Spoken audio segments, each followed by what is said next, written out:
বাংলাদেশের ২০ কোটি মানুষকে সংঘবদ্ধ করতে হইলে, এদেরকে কাজে সম্পৃক্ত করতে হলে শহীদ প্রেসিডেন্ট জিয়াউর রহমানের গ্রাম সরকারের কোনো বিকল্প নাই। কারণ হচ্ছে যে বাংলাদেশে যে প্রশাসনিক এবং রাষ্ট্রীয় ব্যবস্থা, সরকার ব্যবস্থা, এতে কিন্তু বাংলাদেশের খুবই অল্প সংখ্যক লোক সম্পৃক্ত থাকে। এই কারণে কিন্তু এত জনবহুল একটা দেশের উন্নয়ন করা কঠিন হয়ে যাচ্ছে। আর এই ফ্যাসিস্টের 17 বছরে দেশের যে ক্ষতি সাধন হয়েছে, বিশেষ করে অর্থনৈতিক যে ক্ষতি সাধন হয়েছে, এতে প্রায় 2.5 লক্ষ কোটি টাকা ঋণ ছিল। এবং ফ্যাসিস্টের পরে যে ইন্টারিম গভর্নমেন্ট আসছে, তারাও অনেক ঋণ বাড়িয়েছে।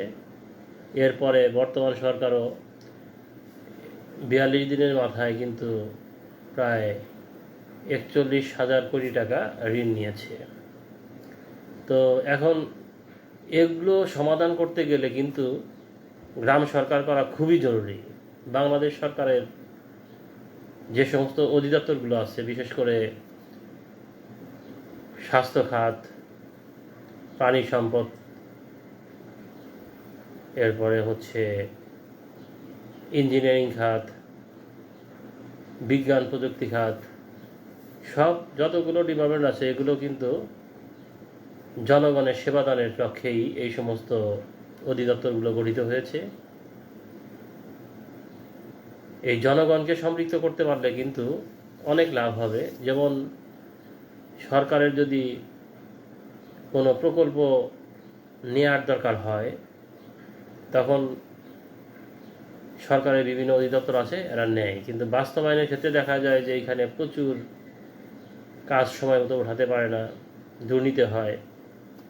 এগুলোকে রোধ করার কল্পে গ্রাম সরকার যদি থাকে, তাদেরকে যদি সম্পৃক্ত করা যায়, যেমন খাল খননের ক্ষেত্রে কিন্তু যে গ্রামে খাল খনন হবে, ওইখানে কিন্তু যারা কাজ করতে যায় তাদেরকে সম্পৃক্ত করা যাবে।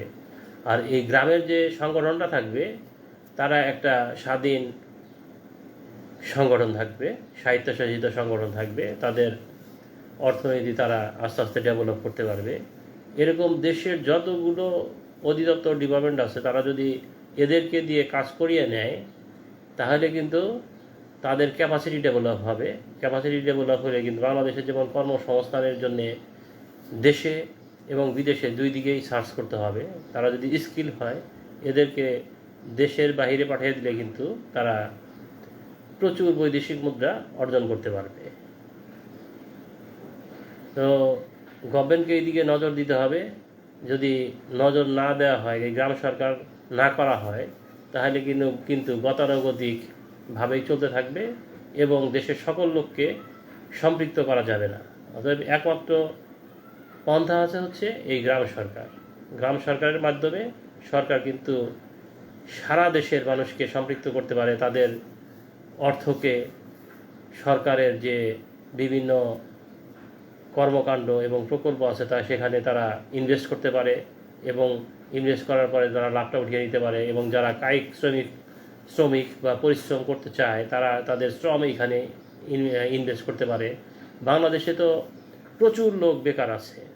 সরকারের একটা চিন্তা ভাবনা ছিল যে 1 কোটি মানুষের কর্মসংস্থান সৃষ্টি করবে। তাহলে সরকারের যে কর্মসূচি এগুলো আছে, সেগুলো সরকার যদি এই গ্রাম সরকারের মাধ্যমে করে, তাহলে তো এদের কর্মসংস্থান হয়ে যায়, এই 1 কোটি বেশি কর্মসংস্থান করা যায়। তাহলে এটা কিন্তু অতীব জরুরি।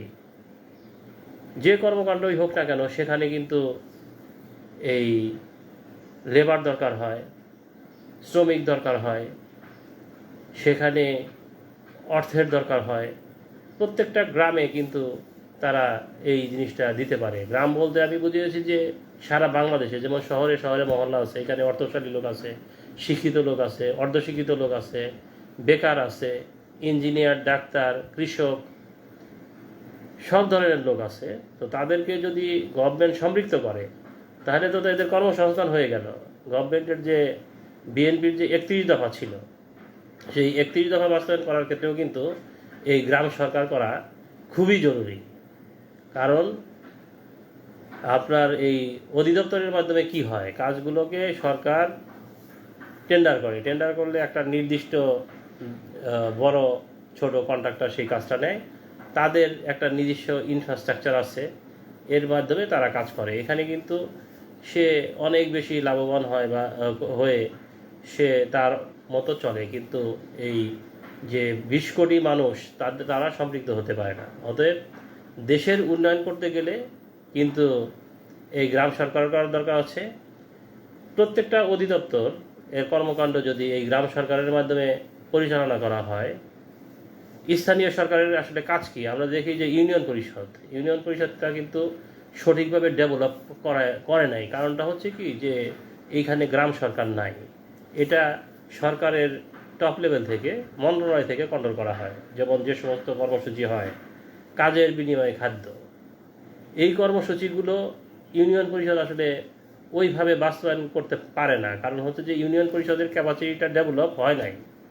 ক্যাপাসিটি ডেভেলপ করতে গেলে তাদের যে সমস্ত গ্রাম নিয়ে ইউনিয়ন পরিষদ গঠিত, ওই সমস্ত গ্রামের লোকজন দিয়ে যদি সংগঠন করে দেওয়া যায় যে কে কী কাজ করতে চায়, করতে পারে, তাহলে কি হবে যে কাজের বিনিময়ে যে গম দেওয়া হয় সেটা কিন্তু যারা শ্রমিক তারা নিবে, এখানে যে প্রফিটটা হবে, প্রফিটটা ওই অর্গানাইজেশনে থেকে যাবে। থেকে গেলে কি হবে, আস্তে আস্তে ওই অর্গানাইজেশনটার ক্যাপাসিটি ডেভেলপ করবে, আস্তে আস্তে সেটা ছোট বড় মাঝারি সব ধরনের কাজের দিকে যেতে পারবে এবং দেশ এর একটা উন্নয়ন হবে।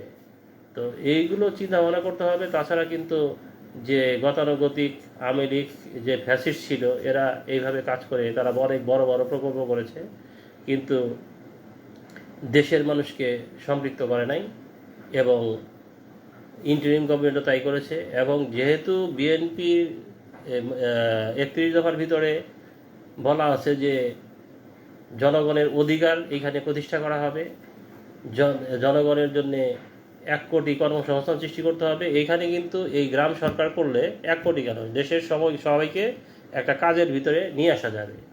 সরকার যে সমস্ত ভালো উদ্যোগ, এগুলো অবশ্যই ভালো। যেমন ফ্যামিলি কার্ড দিয়েছে, ফ্যামিলি কার্ডটা কি একটা মানুষের একটা আস্থা পেয়েছে, খুশি হয়েছে এবং একটা ভালো উদ্যোগ।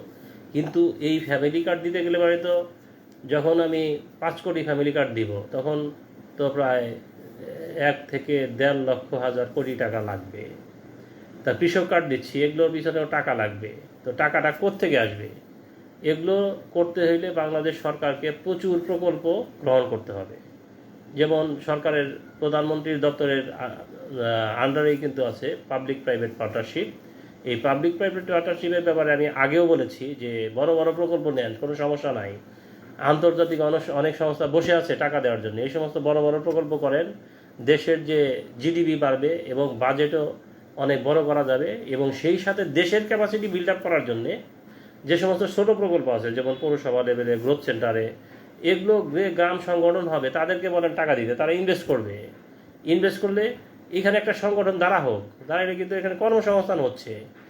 দেশের সকলকে সম্পৃক্ত করতে হবে, সম্পৃক্ত না করলে কিন্তু সামনে মহাবিপদ। তাই বলবো যে আমাদের শহীদ প্রেসিডেন্ট জিয়াউর রহমানের যে আশা ছিল যে উনি দেশের প্রত্যেকটা লোককে কাজের মধ্যে সম্পৃক্ত করবে, কাজের মধ্যে সম্পৃক্ত করতে যাওয়ার কারণেই কিন্তু উনি গ্রাম সরকার প্রতিষ্ঠা করেছিলেন। এবং বিএনপিকেও এই গ্রাম সরকার প্রতিষ্ঠা করতে হবে। প্রতিষ্ঠা না করতে পারলে কিন্তু সেই যে ফ্যাসিস্টের যে অর্থনৈতিক সংকটে ফেলে গেছে দেশকে, এরপরে আবার ইন্টারিমও দেশের অর্থনৈতিক অবস্থা খারাপ করে ফেলেছে, এবং বিএনপিও কিন্তু লোন নিচ্ছে। আপনাদেরকে সতর্ক থাকতে হবে। দেশের অর্থনীতিকে চাঙ্গা করতে গেলে আমার মনে হয় এই ধারণাটা আপনারা নিয়ে দেখতে পারেন। একটা কিছু গ্রাম নিয়ে একটা পাইলট প্রজেক্ট করে দেখেন যে এটা কাজ করে কিনা। কারণ বাংলাদেশের মানুষ খুবই কর্মঠ, এদেরকে যদি সুযোগ দেওয়া হয়, আপনি বাছাই করে 1000 বা 100 গ্রাম নেন, গ্রাম নিয়ে এক সংগঠন করে দেন, তাদেরকে সুযোগ দেন যে এই ধরনের ছোটো ছোটো প্রকল্প আছে, এগুলো আপনারা করতে চান কি না। একবারে ছোটো স্কেলে দেন, তারা দেখবেন যে এটা করবে। আর সরকারি যে কর্মকাণ্ডগুলো আছে, যেমন জনস্বাস্থ্য প্রকৌশল দপ্তরের টিউবওয়েল যা হয় জনগণকে, এটা বাংলাদেশে প্র্যাকটিসও আছে। সে এইখানে তার টাকাটা দিল, এখানে একটা কমিটি থাকলো, তারা নিজেরাই করলো। যেমন কাবিখার মাধ্যমে যে রাস্তাঘাট করা হয়, এগুলো তাদেরকে দেন, তারা করে ফেলবে। করলে তারা এখান থেকে তারা লাভ করতে পারবে, কাজ করতে পারবে। এই জিনিসটা রাখতে হবে, নাহলে তো কর্মসংস্থান হবে না। এই সব ধরনের প্রসেস রাখতে হবে। যেমন গভর্নমেন্ট পেপালের কথা বলেছে, গ্রামের লোকজনও তো অনলাইনে বিভিন্ন কাজ করতে চায়, তাদের ট্রেনিং দরকার আছে, তাদের একটা ইনফ্রাস্ট্রাকচার দরকার আছে। একটা সংগঠন করে দিলে তারা কিন্তু এখানে এগুলো সম্বন্ধে ওই পেপাল দিয়ে কিভাবে পেমেন্ট করে অনলাইনে ইনকাম করা যায়, বিভিন্ন যেমন অনলাইনে কাজ করতে গেলে প্রথমে রেজিস্ট্রেশন করতে হয়। রেজিস্ট্রেশন করতে গেলে বলে কি যে এখানে পেমেন্ট করেন। পেমেন্ট করতে গেলে দেখা যায় যে যে আমাদের কার্ড আছে দেশীয়, এগুলোতে হয় না, তখন ব্যাংকের কাছ থেকে পারমিশন নিয়ে এসে তারপর এখানে পেমেন্ট করতে হয়। কিন্তু পেপাল দিয়ে কিন্তু সরাসরি পেমেন্ট করা যায়। অতএব এই যদি বৃহত্তর স্কেলে কাজ করা যায় তাহলে, এবং একটা ইনফ্রাস্ট্রাকচার ডেভেলপ করে দিতে হবে, যে দেশের প্রত্যেকটা গ্রাম এবং শহরের প্রত্যেকটা মহল্লায় একটা করে সংগঠন থাকবে এবং তাদেরকে সরকারই কন্ট্রোল করবে। সরকারের যেমন স্থানীয় সরকার আছে, ইউনিয়ন পরিষদ আছে, ঢাকা শহরে এই ওয়ার্ড যে কমিশনার আছে তাদের অফিস আছে, এবং তাদেরকে কন্ট্রোল করার জন্যে আবার তাদের যেমন হাই অথরিটি আছে, তারা কন্ট্রোল করবে। কিন্তু এই সমস্ত সংগঠন করলে কিন্তু ক্যাপাসিটি ডেভেলপ করে যাবে। ক্যাপাসিটি ডেভেলপ করে গেলে তখন ওই তারা নিজেরাই এখানে দেশের জন্য কাজ করবে। এখান থেকে দেখা যায় ছোটো ছোটো প্রকল্প প্রথমে ইনভেস্ট করলো পাবলিক প্রাইভেট পার্টনারশিপে, পরে কিন্তু বড় ধরনের প্রকল্প তারা করতে পারবে। সবাই পারবে না, অনেকে এগিয়ে যাবে, অনেকে মাঝামাঝি থাকবে, অনেকে ছোট থাকবে, অনেকে হারিয়ে যাবে। তো এই ধরনের এইখানে আবার তাদেরকে এই ক্যাপাসিটিটা যে ডেভেলপ হবে, এই ক্যাপাসিটিটা ডেভেলপ হয় মেন। যেমন বাংলাদেশে কিন্তু যেমন রূপপুর পাওয়ার প্লান্ট, এখানে এখন বাংলাদেশে যে পারমাণবিক বিদ্যুৎ, এটার কিন্তু একটা স্থাপন হওয়ার কারণে আমাদের বাংলাদেশে অনেক ছেলেমেলে কিন্তু ক্যাপাসিটি ডেভেলপ হয়ে গেছে।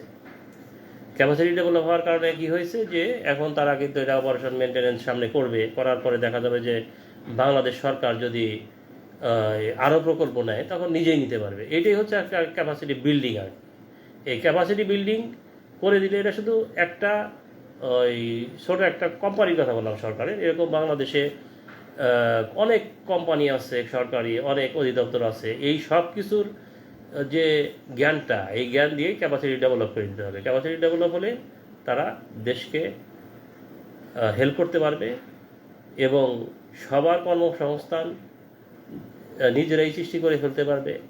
কারণ স্কোপ তৈরি করে দিতে হবে সরকারকেই। তাই আমি আবার বর্তমান সরকারকে অনুরোধ করব যে শহীদ প্রেসিডেন্ট জিয়াউর রহমানের যে গ্রাম সরকার, এই গ্রাম সরকারটা আপনারা পাইলট আকারে কিছু করে দেখেন, ইনশাল্লাহ এটা সফলকাম হবে এবং দেশ এই গ্রাম সরকারের মাধ্যমে অনেক দূর এগিয়ে যাবে।